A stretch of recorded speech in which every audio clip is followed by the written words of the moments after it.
السلام عليكم ورحمة الله وبركاته. اللهم صل وسلم وبارك على سيدنا محمد. ان شاء الله يا رب تكونوا بخير.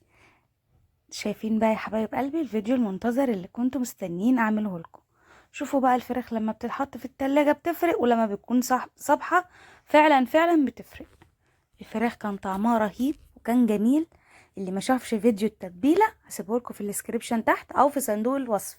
اللي مش عارف فين صندوق الوصف هيلاقي كلمة المزيد مكتوبة عليه على الفيديو من تحت، يدوس عليها هيطلع له صندوق الوصف على طول. هنا انا حطيت نشا، وكان عندي بانيه كنت قلياه، فكان بقسماط ودقيق وفيجيتار كده. حطيت عليه حبة دقيق كمان، وحطيت نشا، وحطيت بيكنج باودر زي ما انتم شايفين كده. دي الخلطة، مش هحط اي توابل ولا اي بهارات ولا اي حاجة، وزي ما هي كده هقلي اتبل واقلي على طول. بصوا بقى الحركة دي، انا هتبل واقلي على طول. انا طبعا كنت اسمد التتبيلة معايا، الفراخ المتبلاها معايا كنت اسمها، وكنت عاملاها، وكنت عامله ستريبس، وكنت عامله كل حاجه لوحدها. انا طبعا هقلي الاحتياج اللي انا عايزاه، بس ان انا كنت جايبه لكم التتبيله بس. كلكم قلتوا لي عايزين الطريقه، يا ريت تقولوا لي في التعليقات. لما بتكونوا عايزين طريقه يا ريت تسيبوها لي في التعليقات، عشان انا ساعات بنسى والله حاجات كتير. والفيديو كان متصور عندي بقاله شويه، فانا حبيت ان انا اعملها لكم. الفيديو سهل وبسيط، يا ريت ما تنسوش تحطوا لايك فضلا وليس امرا.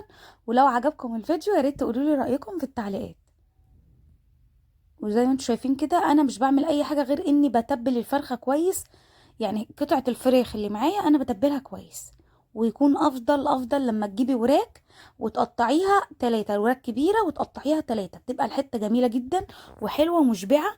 والقطعه الواحده بتبقى جميله جدا. جربوا كده. بصوا انا بنزل كل اللي بيجي في ايدي من الخلطه كده، من التتبيله. بيجي في الدقيق طبعا في ايدي بنزله. مش هنزلها لا في دقيق تاني، ولا هنزلها في ميه تاني، ولا اي حاجه. ممكن بقى زي ما هي كده التتبيله اللي نازله منها تزودوها ميه من الحنفيه، ميه ساقعه، اي ميه. مش لازم ميه بتلج على فكره. وهتقفل معاكي وتبقى جميله، وهتديكي طبقه حلوه. وبصوا بقى الطريقه دي تحفه تحفه تحفه. جربوها وان شاء الله هتعجبكم جدا جدا يعني. بصوا بقى تحفه. بصوا انا نزلت كل اللي جه في ايدي، كنت بنزله ان ده ممكن يكرمش معاك الكفر وانت بتعملي. مش محتاجه ان انت اصلا تحطيها في الفرن، ولا تحطيها في اير فراير، ولا في زيت، ولا في اي حاجه.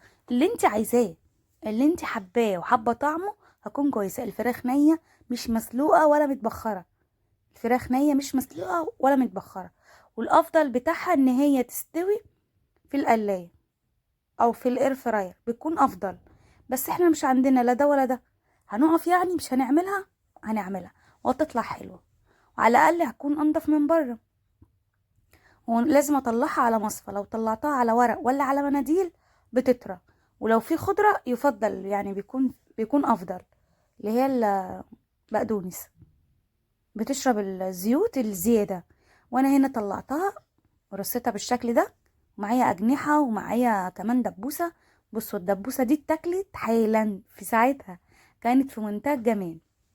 جربوا كل الطرق اللي بقدمها لكم، والله هتعجبكم جدا جدا يعني. الطرق سهله وبسيطه وحاجات جميله جدا هتعجبكم، بس جربوها ان شاء الله هتعجبكم. هنا بقى شفتوا الغامق اللي انا طلعته دوت من العظم، بيكون مطرح ما الفراخ بتتجمد في الفريزر. لكن جربوها بالطريقه دي هتعجبكم.